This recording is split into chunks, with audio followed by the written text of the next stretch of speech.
trigonometric equations. Solve cos x equals a half for the domain. So this is domain, because domain covers the x-axis, range covers the y-axis. So for the domain between, when x can be between 0 degrees and 360 degrees. So it can be equal to 0, that's what I meant, and it can also be equal to 360 and any value between those. So I've done a circle here, angle BX, and I've gone 0 degree, 90, 180, 270 degrees, back to 360 degrees. So naturally, using SOHCAHTOA, so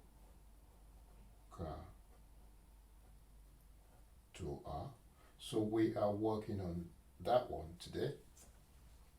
Ka is cos, adjacent over hypotenuse.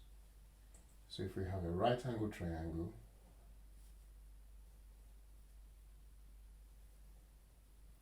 this is right angle, and this is x, just like you see in the circle here, and the hypotenuse is 2 because we've got adjacent over hypotenuse. So this is adjacent here, adjacent over hypotenuse. That's what this stands for. So that's 1. So that means we can find this 1 if we needed to. Well, using Pythagoras theorem, we could find that. But we don't need to do that right now. We just need to work on this. This one reminds me of equilateral triangle, where you have equilateral triangle. That means this is 2, that's 2, and if you split it into 2, you get a right angle. This is 1, this is 1. Therefore, for equilateral triangle, this is 60 degrees, and that is 30 degrees. And I can find the height here using Pythagoras theorem. So the height here using Pythagoras, which is similar to that, so that's basically equilateral triangle. And so this angle here is obviously 60 degrees using equilateral triangle. So that angle here is 60 degrees. Obviously, to find the height, if we needed to, it's going to be 2 squared minus 1 squared. That's Pythagoras theorem. So that would be 4 minus 1, which is 3. And you square root it, that would be root of 3. So that's how you find that value if you needed to. But right now we don't. So we now know this is 60 degrees, 1 over 2. So cos of x equals 1 over 2, and that's 60 degrees using equilateral triangle. So that's the exact value for cosine 60 degrees. We need to know that anyway. If that is 60 degrees, which means this is 2 in this case, this is 2 in this case because that's the radius. And if you trace that down, that will be 1. And obviously that's 2 as well. If that's 60 degrees, if we trace this to this side here, so that will be, so remember that was 60 degrees. And if I go any further there, obviously this is 60 degrees as well, because if I trace this down, it should be 1, and that's still 2, so that is 60 degrees as well. But the whole thing there going that way is 120 degrees. So this is 120 degrees, and this is 60 degrees. Because if you could extend that line, you see that it will be the same as well. Okay, so 60 degrees here. We need to find all the angles that covers between 0 degrees and 60 degrees and 360 degrees. So we found the 60 degrees is 1. Then 120 degrees. So let's write it down here, the angles. So x can be 60 degrees. Does that work? What is 60 degrees? 1 over 2. Adjacent over hypotenuse. That's good. 1 over 2. So that's correct. What about what? Because we always count from anti-clockwise, 0 to 90, 180. So, and then 270, 360. So we have to count it anti-clockwise. So what about here? Well, that's 120 degrees. Is 120 degrees same as cos 120 is equal to a half? Well, let's see. 120 is negative 1 because this is positive 1.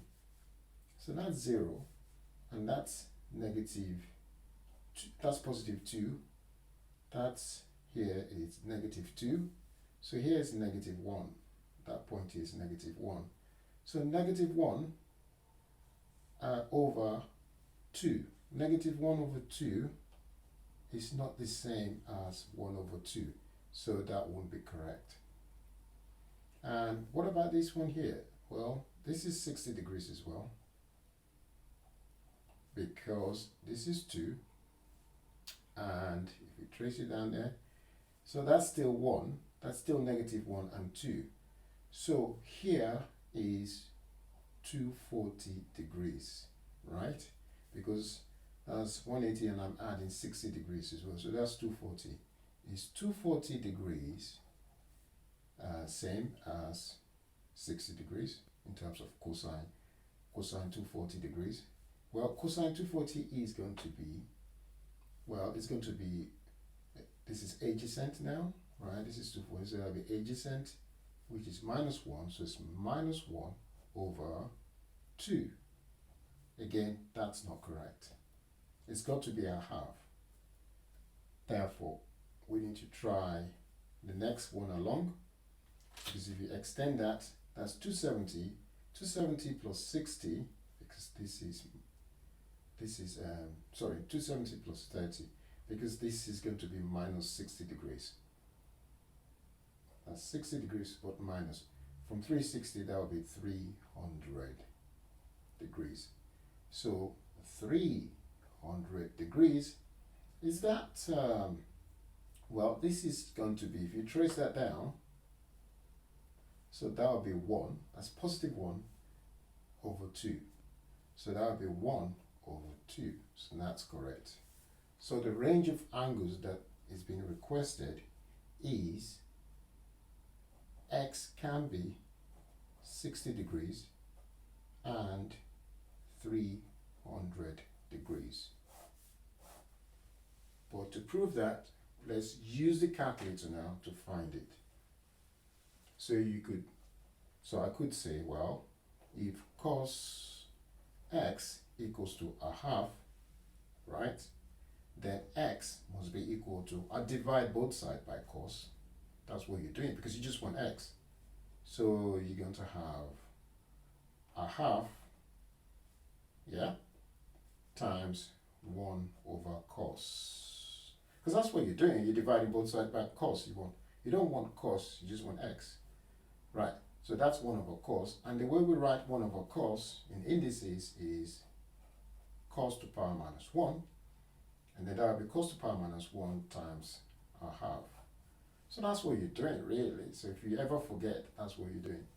And then you plug that into your calculator. So you go, okay, turn it on and you do shift cosine, so that will give you cos to the power minus 1. And then you put your fraction there, and you put 1 divided by 2. Move your cos there and close the bracket. And you can see it's 60 degrees. So that'll tell you that's 60 degrees from doing that. And that proves that as well. Okay, good. Now that we've done that, so now this is the answer that is required from us.